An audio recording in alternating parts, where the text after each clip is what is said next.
बिस्मिल्लाहिर्रहमानिर्रहीम। मेरा नाम है डॉक्टर ज़ुनैर। अक्सर क्लाइंट्स आके पूछते हैं कि आप विग लगाते हैं, विग लगाने और हेयर ट्रांसप्लांट के एडवांटेजेस और डिसएडवांटेजेस हमसे पूछते हैं। तो आज की वीडियो में मैं आपको विग के और क्या डिसएडवांटेजेस हैं और हेयर ट्रांसप्लांट के क्या एडवांटेजेस हैं वो सब बताऊंगा। और विग किस सूरत में लगाई जा सकती है। हमारे सेंटर में तो हम विग नहीं लगाते, हम प्रोफेशनल हेयर ट्रांसप्लांट ही करते हैं। तो किस सूरत में विग लगाई जाएगी और विग के क्या डिसएडवांटेजेस हैं और हेयर ट्रांसप्लांट के क्या एडवांटेजेस हैं वो मैं सारा आपको बताऊंगा।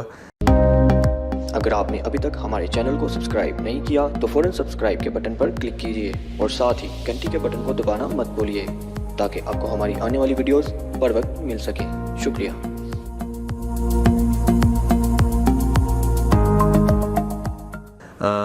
सबसे पहले जो विग किस सूरत में लगाई जानी चाहिए, जब आपका डोनर एरिया बहुत लेस हो और वीक हो, हम आपकी कवरेज फ्रंट पे ना दे पा रहे हों, तो फिर लास्ट ऑप्शन विग ही है।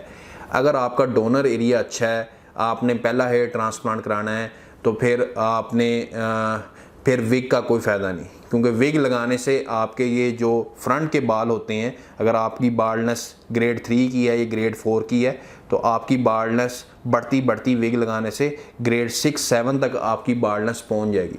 दूसरी चीज़, विग लगाने से आपको इसकी सेटिंग करनी पड़ती है, ट्रिमिंग करवानी पड़ती है, सफाई करवानी पड़ती है।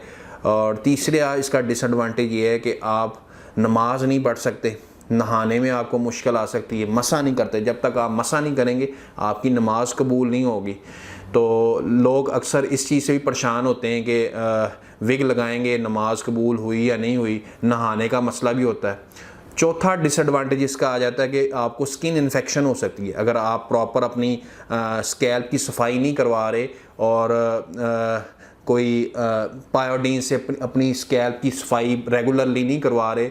कुछ 20-25 दिन आप मुसलसल लगाई रखिए तो आपको स्किन इन्फेक्शन, इरिटेशन, एक्जिमा, खारिश, एलर्जी हो सकती है आपको, यहाँ तक कि आपको इन्फेक्शन भी हो सकती है। सीबम इकट्ठा होता रहेगा, आपको सिबोरिक डर्माटाइटिस हो सकता है, फंगल इन्फेक्शन हो सकती है।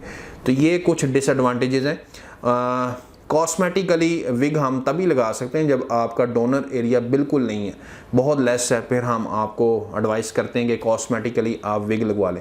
अदरवाइज़ हम हेयर ट्रांसप्लांट को ही लोगों को प्रेफर करते हैं कि आप हेयर ट्रांसप्लांट करवाएं, क्योंकि इसमें हर चीज़ नेचुरली होती है। आपका ये रिसोर्स बालों का पीछे बैक साइड पे है, इसको हम इजीली यूटिलाइज कर लेते हैं। इनमें AR जीन्स भी नहीं होते, ये लाइफ टाइम बाल होते हैं। तो हम जब इसको ट्रांसप्लांट आपके फ्रंट पे करते हैं तो लाइफ टाइम ये बाल रहते हैं और खूबसूरत भी लगते हैं। किसी किस्म का आप जो नमाज का इशू आता है, वज़ू का इशू आता है, नहाने का इशू आता है, हेयर ट्रांसप्लांट में नहीं होता। तो हम अपने सेंटर में हेयर ट्रांसप्लांट ही करते हैं और FUE हेयर ट्रांसप्लांट करते हैं और बहुत इकोनॉमिकल हेयर ट्रांसप्लांट करते हैं, 20 रुपीज़ पर ग्राफ्ट। अक्सर क्लब्स में विग लगाई जाती है, इतने की वो विग लगा देते हैं जितने का हम माशाल्लाह हेयर ट्रांसप्लांट कर देते हैं with great results, density and hairline. तो हम अपने सेंटर में प्रेफर हेयर ट्रांसप्लांट ही करते हैं। हाँ, विग हम उनको ही एडवाइस कर सकते हैं जिनका डोनर एरिया बिल्कुल नहीं है, ये बहुत वीक है, ग्रेड 7 की बाल्डनेस है, तो उनको हम कह सकते हैं कि आप कॉस्मेटिकली गुड लुकिंग के लिए आप विग लगा सकते हैं। तो ये थी मेरी आज की वीडियो, उम्मीद आपको पसंद आई होगी। हमारे चैनल को सब्सक्राइब करें और किसी किस्म की आपको कोई क्यूरी हो, क्वेश्चन हो, आप मुझसे पूछ सकते हैं। अल्लाह हाफिज़।